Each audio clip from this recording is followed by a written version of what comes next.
What is up, guys? Welcome back to another video. We are, as you can tell, although it kind of honestly does look like an Ebisu drift missile, we're back in New Zealand. We've made it home from Japan, safe and sound. I've been back for about 3 days now, and the jet lag has been pretty good. Like, I was genuinely thought it was going to be worse than what it was, but I'm pretty good. I worked the day after we got home, so I'm pretty knackered right now. We've just been, this is not that comfy to sit on. Whatever. Should have found a better place to sit. Yeah, but we're back anyway, which means I have written a full, when I say full, I mean it's barely touches the surface breakdown of my trip in the hopes to answer some of you guys' questions, because I have had a million messages, especially about costs. Every single person wants to know about costs, which I totally get, because it's actually really hard to figure out in regards to this trip, and any advice, tips, how you can do it. And I want to help people to get to Japan. I had the best trip of my whole life. Should stop moving this around. I set my expectations low. I bought a really cheap car, and I had high hopes for the trip, obviously. Like, I went in there feeling amazing about it, but also like fully prepped for everything to go wrong, and maybe I wouldn't even drive. Like, that was kind of where my expectations were set. And the best way to put it would be to say that my highest hopes for the trip were exceeded by so far beyond my imagination that it was just incredible. Like, I could not have made up how cool that whole experience was from start to finish. And I will forever cherish all of these memories and all of these moments, and just being in the moment and living it and knowing it was my real life. I'm eternally grateful forever. And I'm so fortunate that I get to have that. And I really, really want to share it with you guys genuinely, and hopefully open some doors for some other people to do it themselves. Because as much as it's not a cheap event, I don't think you can put a value on experiences and memories like that. It's phenomenal. It is absolutely phenomenal.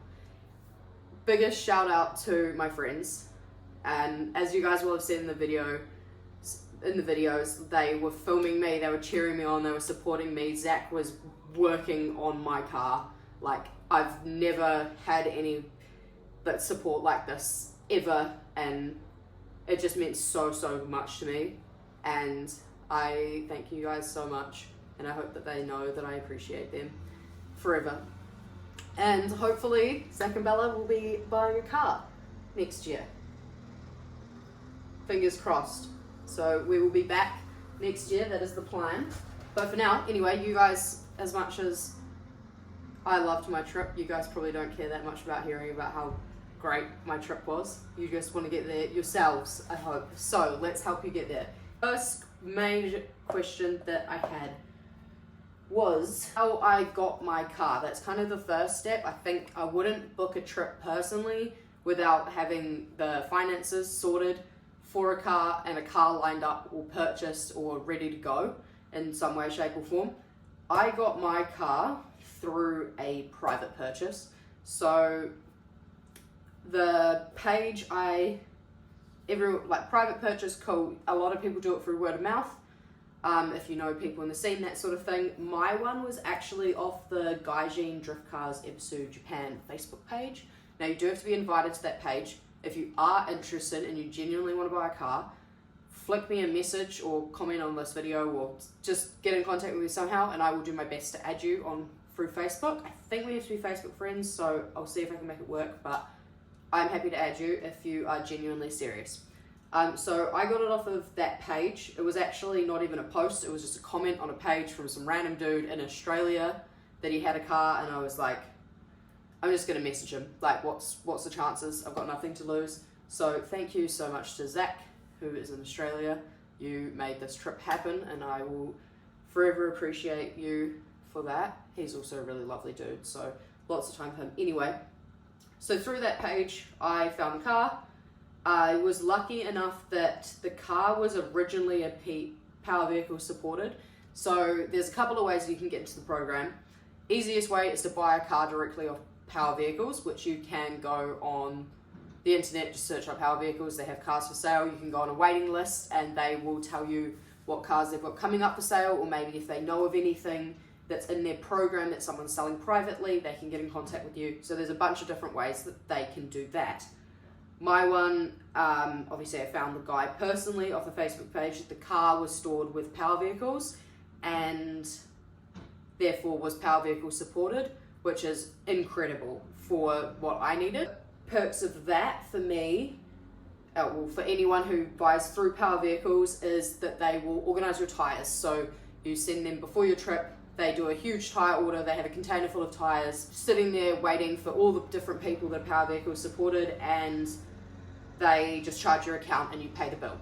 So that's easy. You don't have to worry about getting it all of that sort of stuff. They also have tire machines at the track. So you have your own wheels on your car, whatever. You change your own tires. You can pay them to do it. I think when I was talking to the guy, it was about 15 NZD a tire, which I actually thought was really good, considering how much track time you would save. Although me and Zach did all of my own tires. Thank you, Zach. Yeah, so that's huge. Tire machines, make tire orders, parts. When you break stuff, it is not easy like it is in New Zealand. You can't just message your mates that have soccer fields of parts lying around in their shed, you know? You're in a different country, you don't speak the language. Facebook Marketplace doesn't really seem to be a thing. Yahoo Auctions, yes, but again, you don't speak the language most likely. If you do speak Japanese, this is gonna be so easy for you. With that in mind, it is extremely difficult to get even basic stuff without power vehicle support. I ended up needing a caster box, a couple of drive belts, some spark plugs, a gasket. I think that was it. There was a few other things I probably could have got off of them, but I bought them over from New Zealand. But in hindsight, knowing what it would have cost to buy off them, which their parts pricing was actually really fair for the majority, I almost would have just bought it straight off them rather than bringing it over in a separate suitcase and dealing with the luggage that was involved with that. It was not easy to make work. So parts, help and repairs. So they have a workshop there. You can pay them to repair your car for you in their workshop, and then obviously it takes the time that it takes. There was a couple of people that I know of that got clutches done in the time, and it seemed to take a day, which was really reasonable, I thought, considering how many people are there. They were doing amazing. They were really just getting it done and helping people as much as they can. Most of the help that we got was us pulling apart, us diagnosing, and then being like, hey, we need this done, or hey, we need this done. So, for example, my turbo studs broke off. Jono from Power Vehicles, absolute legend. Thank you. He's a Kiwi as well from Christchurch. Thanks, Jono. He was so helpful. He got all the studs out for us and then put new ones in so that I could keep driving, and then we put the turbo and everything back on. And their pricing for their labor was incredible. It was so good. I was absolutely blown away. So Power Vehicles, absolute legends. Highly, highly recommend. And I also asked them to check over the car after I bought it.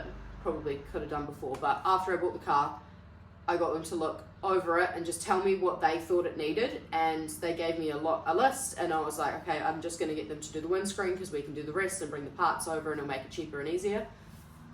Everything that they said was accurate, and everything that they said actually ended up needing to be repaired, so there was no shortcuts or anything like that. They were very genuine and very real, so that was awesome. Okay, moving on to the next thing. Hopefully I'm not boring the hell out of you. Sorry, I've got like my long ass list. Alright, trip dates and pricing. This is general stuff. We'll go on to the car stuff in a minute. But so general pricing, our flights direct from New Zealand were about $2,200 return.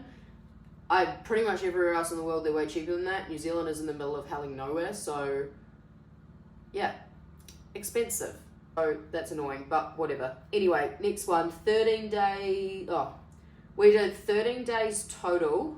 5 of them were in total. We did 2.5 before, 2.5 after we come back from Ebisu, and 8 days in Nihonmatsu, which is the town nearest to Ebisu. It's on the outskirts of Fukushima. It's about 4 hours north of Tokyo. Our rental, we had to get a rental car. I would highly recommend a rental car for the trip to Ebisu. If you wanted to do the rest of, if you were more sightseeing in Japan, I'd probably just stick to the trains. They were really easy and efficient to use. The rental was a huge bonus for going back and forth to the track. When you're even at the track, like if your car is broken and you're at the top of North Course and you need to go to Power Vehicles to get parts, it is actually a really long walk. I would say it's probably a K at least, and it's steep uphills and downhills, so you probably want a rental. We got a Nissan Serena van, which was perfect for the 4 of us and my million parts that we had. Thanks, Steve. For 10 days, it was 1,600, so 1,600 New Zealand dollars, which I thought was really reasonable. Van was great, it was easy. We picked our one up in Tokyo and then ended up leaving it from Nissan Rent-A-Car, is what they have over there. You can choose a brand, basically. We went with Nissan, so Nissan Rent-A-Car, and then we left it in Fukushima, and ended up bullet training home. So when we were going to Nihonmatsu from Tokyo, we wanted to use the faster roads, which are toll roads. So they aren't the cheapest. It's nothing crazy. In New Zealand, we don't really have tolls like that. We'll have like a $2 toll and everyone kicks up a stink about that. I think a lot of their tolls are like $12 to $20 New Zealand. So I think in total we racked up about $200 in tolls. And then we used about 1 tank of gas driving from Tokyo to Nihonmatsu. Keeping in mind, we also took 12 hours to get from Tokyo to Nihonmatsu because we took so many detours to every single up garage that we could possibly go to along the way. So I think if you did it without that, it would have used less gas. Yeah. Accommodation, I'm putting in an average here, an average for 2 people staying in 1 room. So that was $70 per night per person, approximately, give or take. The accommodation was really sweet when we were on the outskirts of Tokyo on the first 2.5 days. When we were in Nihonmatsu, it was really, the bed was ridiculously hard, but overall it was really good. It was nice, it was clean, and they did our beds, and they had amazing buffet breakfast. It was Hotel Route Inn, that's where we stayed. And then the last night we stayed really central Tokyo, but we paid not much more or a similar amount to when we were on the outskirts. And when I tell you that it was marginal, it was super marginal. So probably in hindsight, I'd pay a little bit more. If you're staying in central Tokyo, just look at the reviews, because where we were staying, not good. Would pay more money for central Tokyo. It's a good idea. Anyway, moving on. Bullet train from Fukushima to Tokyo was about $80. And the local trains, we probably spent about $100 each, I would say. They're really cheap. They're like $2 and then they're like $1.80, but you do end up taking a lot of them, so it adds up. So I'd say about $100 each for while we were there, and we did take a lot of trains because we were trying to get places that were quite far out in Tokyo. Food and activities, I would say, without including my up garage and various other random purchases, I would say that the food and activities the whole 2 weeks did not exceed $1,500. I can't actually be sure because I was getting cash out all the time and I don't know exactly what it went to. So sometimes I was using it for drift car stuff and sometimes I was using it for other stuff. But yeah, I'd say $1,500 is pretty fair. The food is obnoxiously cheap. Like, you can't... To give you an idea, one of the places we went to in Nihonmatsu, and it was the best, so it was Osaka Soul Food. If you are in Nihonmatsu, cannot recommend it enough. The guy was amazing. We were the only people in the whole restaurant. We were doing this thing where when you ordered food, we were like, okay, give us whatever you recommend, like writing in this Google Translate, just give us your recommended. And people loved it. And every single time we did that, we got the best food. When we were trying to like Google Translate the menu and order off of it, we were getting like some random stuff that wasn't as good. But when we said, yep, just get us the recommended, they were bringing it out and it was fantastic every single time. And the locals they really enjoyed it, the owners of the businesses, and you could see that they could put their passion in because they were giving you what they actually like selling, I guess. Anyway, so continuation of this story. Osaka Soul Food, went there, 4 of us. 3 of the guys got drinks, so I think we got 2 beers and like a cocktail. Well, when I say cocktail, 2 beers and like a vodka orange juice or something. 4 share plates, like big, decent sized share plates, and the food was incredible. The whole thing, New Zealand dollars, was 40 New Zealand dollars, and they will not take tips in Japan. We tried multiple times and then realized like it is actually rude to offer them tips there, so we just wanted to give them something, but there's nothing we can do. So he just said just come back, and it was our last day in Nihomatsu, so we literally couldn't come back. So anyway, Osaka Soul Food, please go there and support that lovely gentleman and get yourself an absolutely delicious cheap feed. I think that pretty much concludes all of the extra stuff. I'm sure I'm missing stuff, but I did have it all written down, and this is all I had. The thing that you guys actually want to know about. Alright, let's go straight into the nitty gritty. So, buying the car, prices. This is extremely difficult for me to value. I got lucky. I got incredibly lucky with my car in both the price I paid for it and the condition that it's in. It could have been hell. It could have been in any condition. The motor could have been screwed. The box could have been screwed. Like, it was really taking a chance and hoping that the guy I bought it off was being genuine. I probably could have asked Power Vehicles to look over it. I didn't even think about it. I just paid for it. So the condition it was in, the motor, box and everything, I'm not going to say what I paid for it. I'm sorry. I just don't see that value is actually of value to anyone. What I'm going to give you a price bracket that I think you would expect to pay for something similar. I would say that right on the cheaper end, you've got very beaten up, will need some work when you get there, slightly unknown condition. I would say you could probably get something for $7,000. That being said, you might struggle to get an S chassis. You might be looking at something maybe like a C34, or there was a few cheaper R32s from memory. Sephiros are a little bit cheaper, so when you start looking around, you probably struggle to get an S chassis, but something else similar you may be able to get for that lower, $7,000 sort of price. Way through to about 13,000 for a missile. Now 13,000 for a missile, you're going to get mostly decent S14 or S13, S chassis. You probably are still going to be struggling to get anywhere near a JZX of any kind, or anything with a JZ. I'd say this is sort of the price bracket for maybe an RB or an SR. That's kind of how I see it. And once you sort of get into Toyotas, you're probably looking at 13k upwards, even for a pretty beat up one. Because people want them, because they're reliable, because they're consistent, because they make good power off the back, I'm not sure on a Z. I have no idea for 350Z pricing, so I'm really sorry about that. If you want something nicer, you're looking at easily 20 to 30 grand. You won't go under 20 for something decent. Quite a few of the JZXs I know that were there were 30 plus, low 30s, but 30 plus, and that was for quite a nice one, and even some of those still needed some work done. So hopefully that helps explain that. So for a missile, anywhere from 7 to 13 is expected, depending on what you get with it, depending on what's spicy about it or not spicy about it, and how bent it is, really.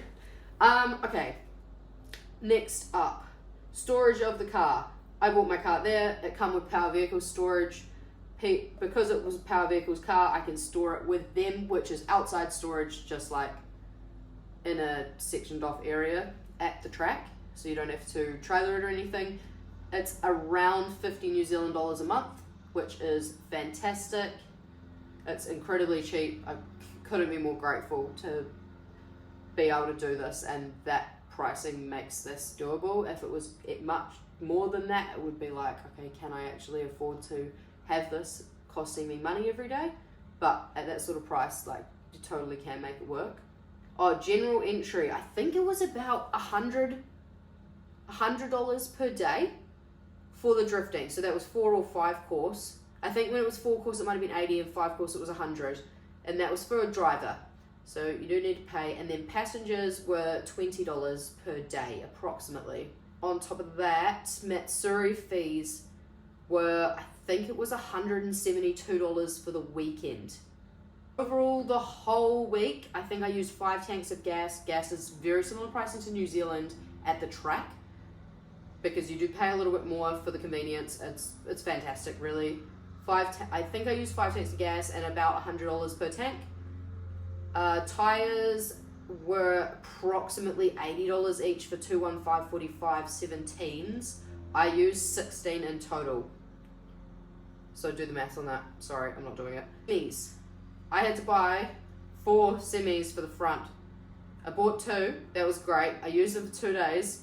The sidewall blew out of one of them because it debeaded. I guess that it went flat and I didn't realize. So then I had to buy, because you have to buy them in pairs, I had to buy another pair of semis. Can't remember what they were worth. I think they were like $120 each. They were Zestinos. 215/45 Zestinos. I don't know, something like that. They were for the front anyway, so they're still on there, which is completely fine.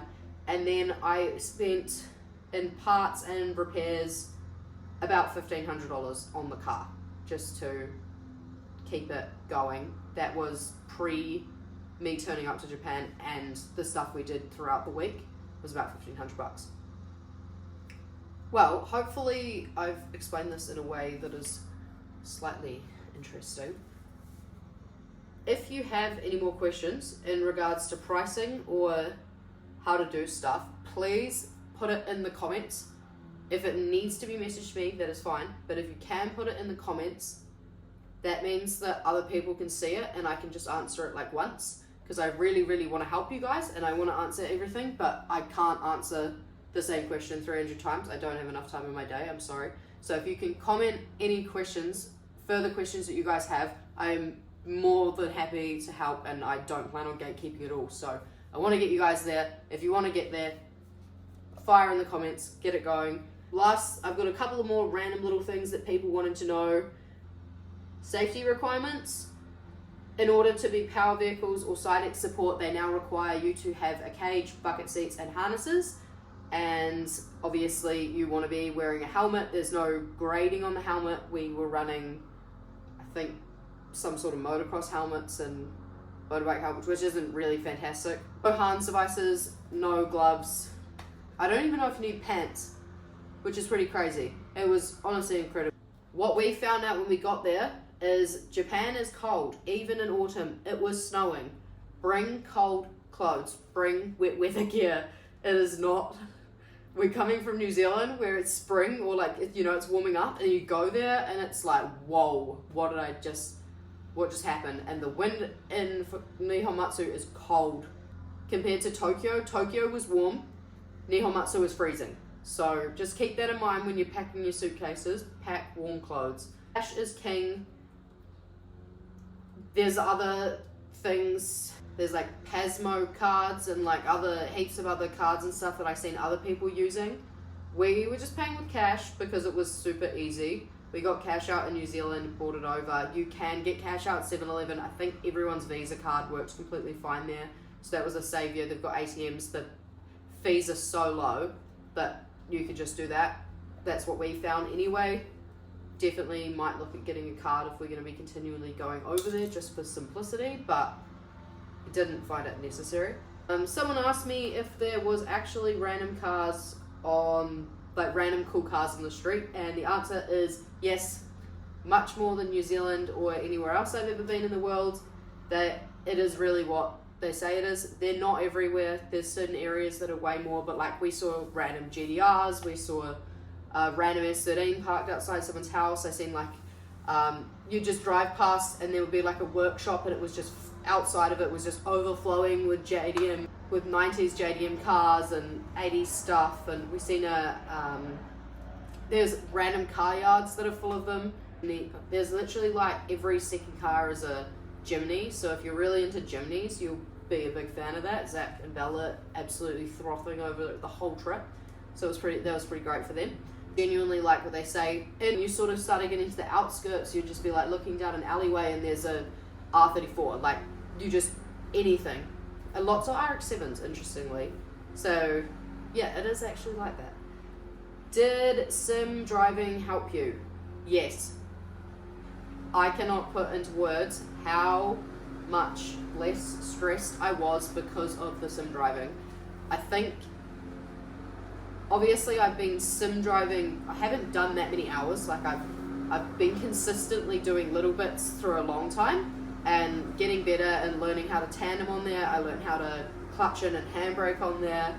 I learned a lot about where I'm putting the car, and I learned how to left foot brake on there. Hopefully Mum's lawnmower isn't interrupting my video. God damn it. I learned about watching other people's front wheels to tandem and that sort of stuff on there. And I also did North Course and Nishi a bunch on the sim by myself and with friends. And as crazy as it is to say, it took my nerves from, oh my god, like what am I doing? Where am I at on the track? So much lower than what I expected. So like when I went out, I kind of, like my brain was like, oh, you kind of know where to go, or you know where the lines are supposed to be to some extent. There was still a lot of stuff that I didn't know and I needed to learn, and it was still stressful, but it honestly, it helped so much. So I would highly recommend getting a decent quality sim and playing it if you want to improve, because that, for my mental, was so good. Yeah, pretty much the end of this one was someone asking me what my favourite snacks were, and that's my favourite question. So, coffee, what did I write? Oh, these little coffee chocolate beans, incredible. I don't know, they just come in a little packet, and they're just coffee beans. I don't know if they're actually coffee beans, but they're coffee beans covered in chocolate. Pizza buns, incredible. Highly recommend. And all of the ramen. Every single bit of ramen was amazing. Yeah, those were probably my 3 favourite snacky snacks. Vending machine hot coffee wasn't even good, but when you're cold and you're at the track and there's just a vending machine there and it sells hot coffee, never have I ever been so excited in my whole life to have a black coffee out of a can, out of a vending machine. It was incredible. Anyway, I think that is going to conclude. Stop waving shit around, eh?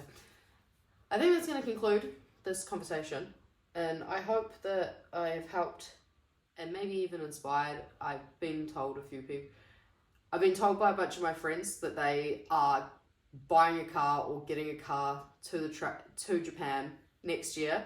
So we're going back. 100% we're going back. Whether it's in April or November, I haven't decided yet. If I can make it do both, it's going to do both. So for now, I'm happy to know that I've inspired at least one person, hopefully, to get there. I hope that all of you that want to go to this can make it happen, some way, shape or form. Even if it's just a watch, just get there. The vibes at Matsuri are incredible. The people there are incredible. I've never experienced drifting like this before. Yeah, you can't beat it. You really can't. So hopefully you guys can get there, and please comment any questions you have. But for now, I think I've got my own Ebisu drift missile in New Zealand that probably shouldn't look like an Ebisu drift missile, and maybe it's time we start working on it. So please like, comment, subscribe, stay tuned for more content. Hopefully we'll get the S13 all rolling soon. All of your support means the world to me, and have a lovely night.